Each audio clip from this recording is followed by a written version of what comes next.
Some background info before we get into the story. My aunt had gotten pregnant and was overjoyed.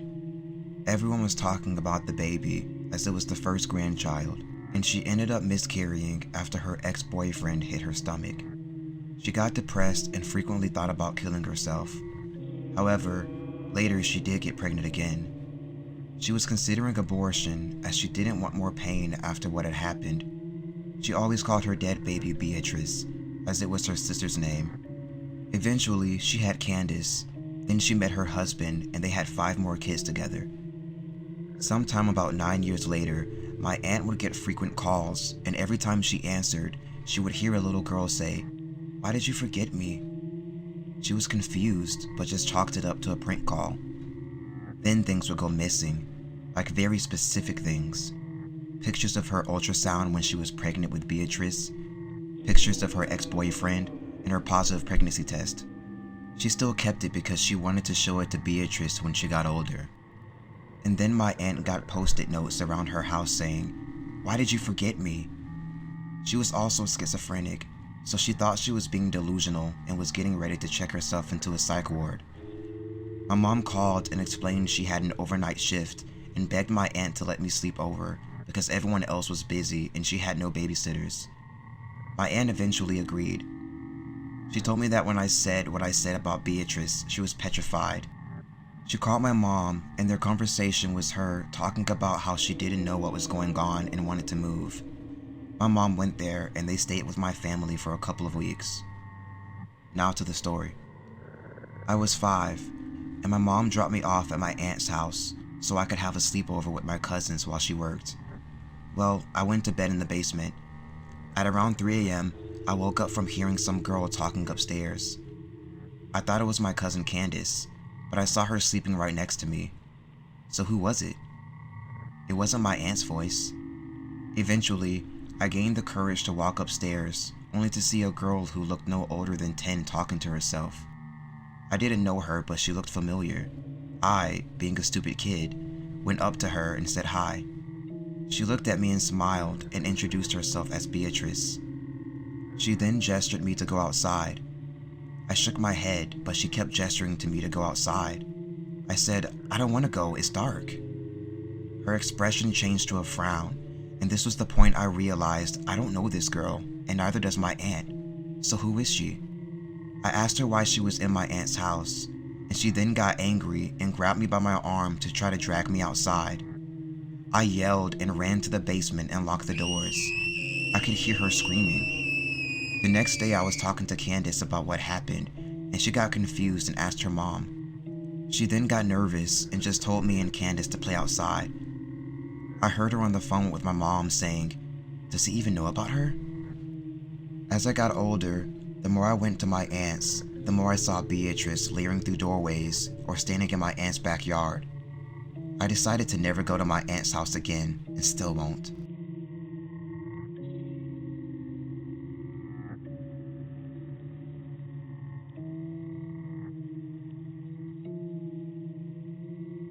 I grew up in a small country town in the United States. Think of just about any small town America story or movie you've seen, and that just about sums it up. Everyone knew each other, and you generally had a close-knit group of friends from kindergarten through the end of high school. My best friend Jeffrey drove a blue Ford Escort, the only one among our group of friends with a car at 16, so that made him both popular and the go-to guy when any of us needed to go anywhere. I was very lucky that Jeff liked me because he took me home from school every day, even though he lived a long way away from my house. He just did it because he was nice. Each day after school, I would meet him at his assigned parking spot, and we would drive directly to the short stop, which was a convenience store about halfway to my house on the way from school. We would get a snack, a candy bar, or a hot dog, something like that, and go on our way. The same cashier was there every day. Her name was Janice. She was a few years older than us and had stayed in town instead of going to college. She was really nice. She also worked at the movie rental place in our town and would give us free rentals. One day, our same routine happened, but for some reason, Jeff did not go with me into the short stop that day. I remember him being moody and not really talkative. He reluctantly pulled into the short stop while I got out to get a hot dog. When I got into the short stop, Janice was not at the cash register, which was weird. I had never been there when she was not sitting there. I think she enjoyed our visits and always had a laugh with us, but on this day, she wasn't by the register. I figured maybe she was in the back doing some other work, so I did not think anything of it too much. I walked towards the back of the store where the hot food was placed.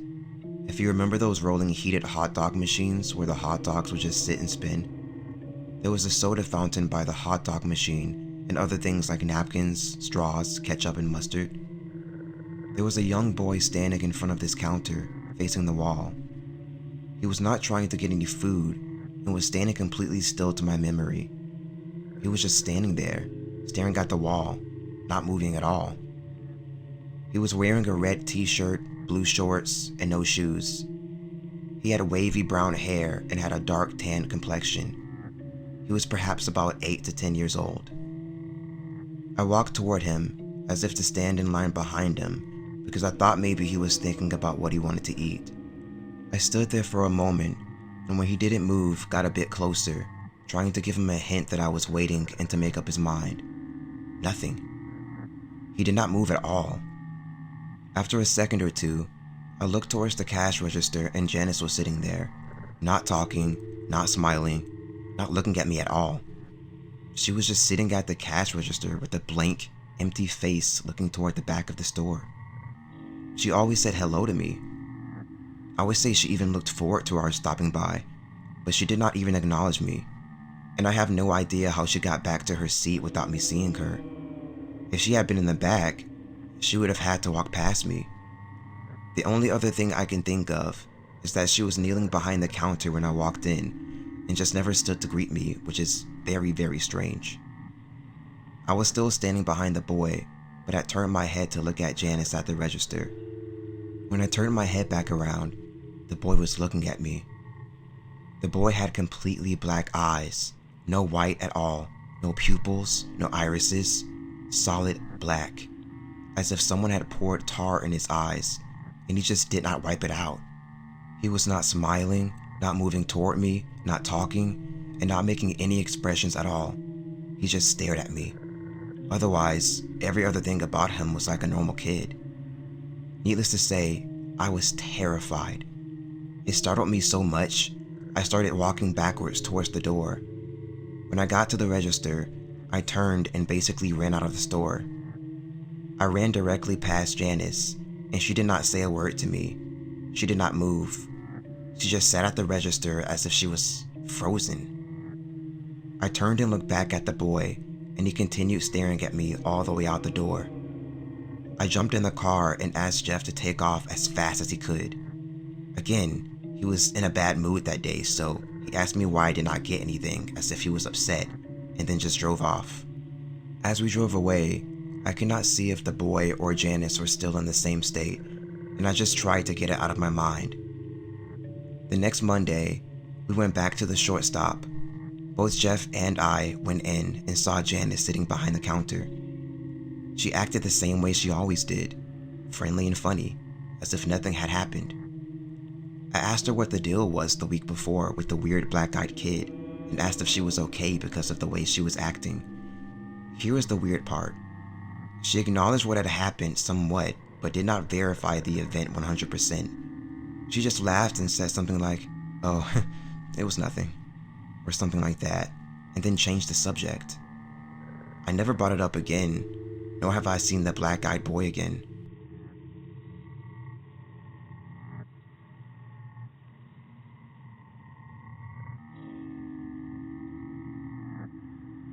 I have only talked to about 3 people about this incident, largely because I feel as if it was my fault somehow. In 2018, I was hanging out with a friend that I wasn't supposed to be with. So, for the sake of secrecy and ease, I told my 17-year-old sister to drop me off at our old elementary school and then have them pick me up from there. Nothing weird happened. We hung out, and then I told them to drop me back off at the elementary school at midnight, the time of their curfew, and my sister would come get me. I was almost 15 at the time, and though we had moved about a 15-minute drive from our old school, it wasn't in a bad area. I used to live in Utah, specifically the Sandy area in a middle-class neighborhood, though we weren't middle class. It was a quiet neighborhood full of Mormons, and I never truly had any scarring experiences. It is important to note that despite being nearly 15, I probably looked anywhere between 9 to 12, as I was on the shorter side, and I truly didn't hit puberty until about 15 and a half. When we pulled up to the school, there was a hatchback white car that was driving around rather recklessly, such as speeding around in reverse, doing spin-outs and stuff like that. It was driving in circles around this curb that split off the drop-off zone and the small faculty parking lot. I sat with my friend in their car for a second, expressing my concerns about the car, and they assured me that it was just a stupid teenager. I didn't say much more about it. I said my goodbyes and got out of the car. The way the school is set up is that there is a large brick building, and when looking head-on at the school, there is a small opening to the left that leads back towards the playgrounds. The faculty parking lot is about 20 to 30 feet from the entrance to the school. When I got out of the car, I sat by the main office doors that would lead into the school, right underneath a bright light. I needed to put my shoes on. I don't remember now why I hadn't done it before. The car stopped in the faculty parking lot, not in a parking spot, but in the middle of the central lane. Cautiously, I got up after successfully securing my shoes on my feet, and I stared at the car. As I said earlier, I am easily anxious. A man, hard to describe as he was backlit by a streetlight, got out and started walking towards his now open trunk. I watched as he pulled something out of his trunk and paused. Though I couldn't really see his face, I knew he was staring at me as he said, "I'm sorry for whatever happens to you. It's not your fault." I didn't say anything in return and ran towards the back of the school. I kept running until I hit a large portable. I hid behind it and peered around towards the drop-off area. He must have got back in his car as he pulled out of the parking lot. The back area of the school is large, and in the far corner, there is a back exit onto a large, steep road that goes down. I tried to call my sister a few times, but after she didn't answer, I called my friend. I made my way towards the back alleyway and exited onto the road. Just then, as I crossed on a small side street, the car turned onto the road. He saw me probably immediately as I saw him, and I ran down the road, hanging up on my friend. When I reached the bottom of the hill, there was a house on the corner, and I cut through their grass and stood on their stoop and rang their doorbell once. The car stopped at the corner, still on the street with the large hill. He rolled down the window to talk to me. "I'm a police officer. I wanted to know if you needed any help," the man said, leaning slightly onto the center console, presumptuously so I could hear him better. I insisted I didn't need help and I was okay, but the man kept insisting I come to the car. Of course I didn't. After about 30 seconds, he left. The people in the house opened their door and I was crying. It was a middle-aged man, his wife, and their dog. I explained the situation about the car that was chasing me, and I got my friend who dropped me off on the phone. My friend is absolutely the worst at directions, and as the wife tried desperately to give it to them, it didn't seem to be getting anywhere. The car came back as the two was sitting on the stairs with me. I started freaking out as it drove slowly by the house. All I could say was, "That's them, that's the car." The man walked down his driveway with the dog, but the car sped off. Eventually, my friend found their way and the woman walked me up the hill to their car. I couldn't thank them enough. I went home and notified the police, but nothing ever came of it.